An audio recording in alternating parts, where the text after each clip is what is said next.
I have to say, right from the outset, that this is one of my personal favourite Guardian articles ever. It's from July 2014, and it has everything. It's just fucking insane. Nuttier than the shit I took on Boxing Day following my traditional Christmas Ferrero Rocher binge. This absolute beauty, this ray of dazzling sunshine, doesn't exactly leap out of the page and grab you by the throat so much as it bends over, places its slender fingers tenderly betwixt its cheeks, and calmly plies them apart, offering a goatsy glimpse at the shimmering brown and red truth pulsating at the core of this absolute anus of a blog post. Thomas the Tank Engine is a racist cunt.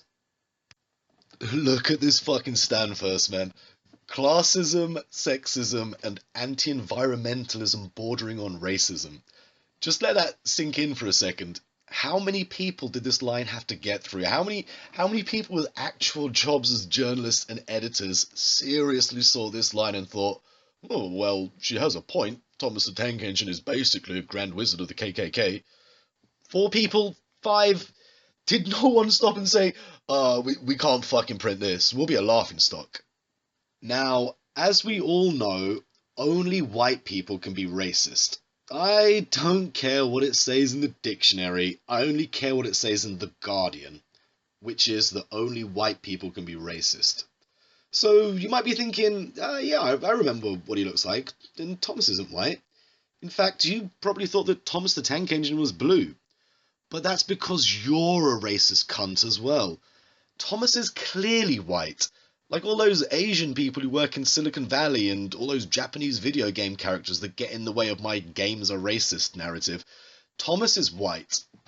Thomas the honky bitch. Thomas the pasty-faced arrhythmical mountain climbing cracker. Thomas the white supremacist Nazi locomotive. 63 metric tons of steam-powered racial hatred. A chugging engine of industrial bigotry, spewing forth the smog of prejudice and discrimination over the terrified, pliant countryside as he rapes the sky with his menacingly phallic chimney. You vile cunt, Thomas. So our author on this one, our dreamweaver, our soothsayer, our thunder-voiced hierophant calling out to the faithful from the mountaintop, summoning us to prayer so we may once again bask in the incandescent glory of the truth she hath sought to magnanimously bequeath unto us. Our blogger, essentially she's just a blogger, is Tracy Van Slyke. Van Sleek. Ugh. Wonder what else Slick Tracy has done for the Growniad. Shit. Just like the last episode, Tracy has also failed to pen a follow-up to this masterpiece. I understand, though. Difficult second album syndrome. After you've achieved the heights of this slice of genius, the follow-up, it must be a pretty daunting task. Well, what's this? Who's this cheeky little fella down here? Holy dick tits, Tracy, you were doing proper work in 2009. The future of investigative journalism. Jesus, Tracy, that's actually worthwhile. What the fuck happened to you in the intervening 5 years? What the fuck happened to cause you to start producing irrelevant, unintentionally hilarious nonsense like this? Did you buy a cursed monkey's paw in a North African bazaar from a swarthy trader who was actually Jessica Valenti in disguise? Did you stare too long at a haunted carnival mirror in defiance of the reverse psychology warning delivered to you via a swarthy gypsy who was actually Jessica Valenti in disguise?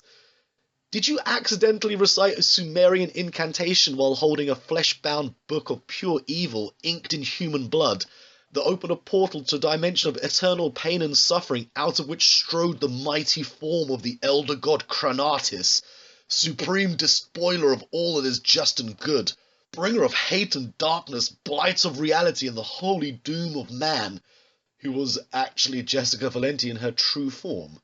Something must have happened to turn an actual journalist into someone who shits out tripe like this and is willing to put her name to it. Oh my Jesus, what's this?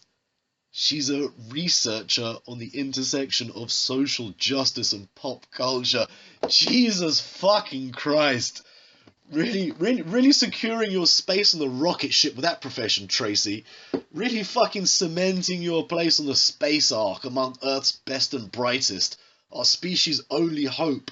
The select few to be blasted off into the cosmos away from our dying planet in order to secure mankind's future among the stars. This is ground control. We got all the scientists safely on board? All the mathematicians, engineers, and surgeons? Good. Most importantly of all, have we secured the researchers on the intersection of social justice and pop culture safely aboard Space Ark 12? Oh, thank God. Thank fucking God. Without those heroes, who knows what might happen? I mean, it will be a couple of thousand years before we've rebuilt civilization to the degree that first world problems can even exist, let alone be addressed. But without these pillars of society, the entire species could fall apart. I mean, a comedian, right? A comedian might tell a joke, and people might just laugh, instead of searching for a bullshit reason to be offended by it. A film might get made that nobody calls sexist. Not even one person. Or someone might write a song that makes a fat girl somewhere feel bad about being fat. And who would be around to legitimize her lack of self-esteem by enabling her to externalize her problems and blame them on society instead of taking pragmatic steps towards personal fulfillment by eating less and exercising more? No one! That's why we need researchers on the intersection of social justice and pop culture. As many of the fuckers as we can fit aboard. Godspeed, you indispensable heroes. Godspeed. Fuck's sake, Tracy. And I thought I'd wasted my life. Okay then, girls and boys, enough waffling preamble. It's time to learn why your quaint little blue buddy from childhood is so racist and misogynistic. So let's get fucking stuck in. Thomas and friends are trains read, that toil away endlessly on the fucking Isle of fucking Sodor, which seems to be forever caught in British colonial times like. Oh shit, yeah, a bit like how Journey to the West seems to be forever caught in the Tang dynasty. Maybe Thomas has that certain anachronistic ambience about it because the series was created in 1945 by the Reverend Wilbur Awdry. How fucking multicultural were you honestly expecting a post-war English vicar to be? It was hardly likely to be a paean to cultural diversity with Eid celebrations and twerking. And let's get fucking real here. If there was anything in Thomas and Friends that skewed the British colonial ambience of the Isle of Sodor, a researcher on the intersection of social justice and pop culture would just seamlessly switch to complaining about how it's all cultural appropriation, exploitation and neo-colonialism.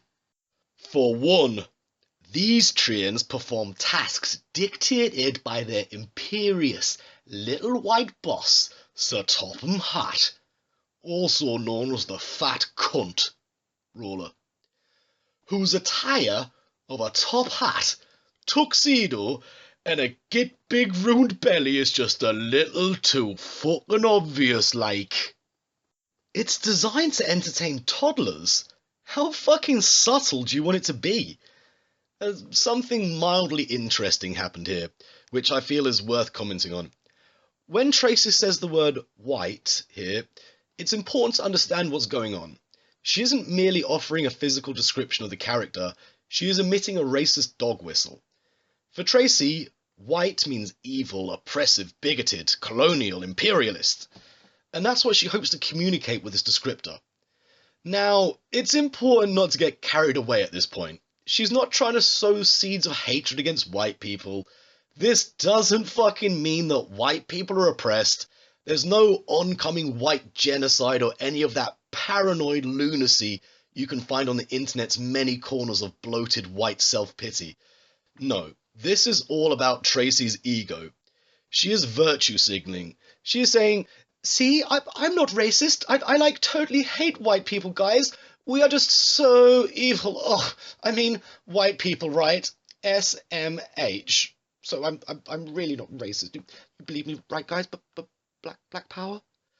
In my experience, this particular mental malady is a festering combination of white guilt, Moynihan's Law, The soft bigotry of low expectations, the false virtue of the oppressed, and the belief that brown people are magic, leading into the parochial, Western-centric worldview that only white people have agency, only white people have the capacity to impact the world, and every other race of people on the planet simply dances to the tune of the blue-eyed devils like helpless marionettes. But this bit of totally unfair, cobbled-together, amateur armchair psychology from me is probably best left to another video. I wasn't gonna let that white shit go past without being fucking commented on. Man. Basically, he's the monopoly dictator of their funky little island. Hat orders the trains to do everything from fucking hauling the fucking freight, to fucking carrying the fucking passengers, to fucking running whatever random fucking errand the cunt wants done, whenever the cunt wants it done, regardless of their pre-existing fucking schedules. Like, man, lad, pet bastard. In the real world, Tracy, where people don't work as researchers on the intersection of social justice and pop culture, this is what is known as a boss. It comes from the Latin word boss, meaning boss. Where does The Guardian fucking find these people? I mean, I know it's just a small local paper for Islington in North London, but surely they can find someone to shit out an article for them every once in a while who is even somewhat vaguely attached to real life. She's literally never heard of a boss before. It's a completely foreign concept to her. What do we reckon? What could her background be? Maybe Tracy grew up in a lighthouse on a distant Hebridean island, raised by vegan parents to believe they were the last humans alive after an apocalyptic war of thermonuclear microaggressions. Or maybe she was the product of an illicit tryst between two scientists in a remote biodome, her mother falling pregnant at the beginning of their 18-year contract to study the effects of isolation and resource scarcity on a disparate group of autistic humans. Whichever it was, who wants to bet that Tracy got her Guardian gig moments after rejoining humanity for the first time, because her great-uncle Archie used to play ruggers back at Eton with one of the trustees? Hat has to scold one of them about being a really useful engine, because their sole utility in life is their ability to satisfy his fucking whims, the cunt. Aye, because I want to teach me Ben to admire a controlling or twat. Yeah, of course, great idea, Tracy. I mean, why the fuck would you ever want to raise a child who is prepared to actually have a job? Much better to just teach them that anytime their boss asks them to do something, it's actually just a form of oppression equivalent to 1.5 gigahitlers of spirit-crushing tyranny. Also, the Fat Controller isn't meant to be a fucking role model. He's an authority figure designed to replicate the authority figures that children have in their lives. You naughty trains need to stop messing about and do your chores. It's meant to be a comforting parallel for children because they often find reflections of their own experiences to be easier to understand. One would expect a researcher on the intersection of social justice and pop culture to be aware of this blindingly unmistakable trope. But there was one particular episode that caused me to put the brakes on Thomas for good. Oh God, what did those evil bastards do now? Was it that notoriously controversial episode where they established rail links with Auschwitz, liquidated the Sodor ghetto and had Thomas gleefully tugging cattle cars full of Jewish children right up to the shower block? Or was it that one where Thomas and his squad dragged Clarabelle and Annie behind the Tidmouth shed and run a disturbingly literal train on them? Just what horrors were unleashed by this Nazi rape manual masquerading as a timeless and beloved children's classic?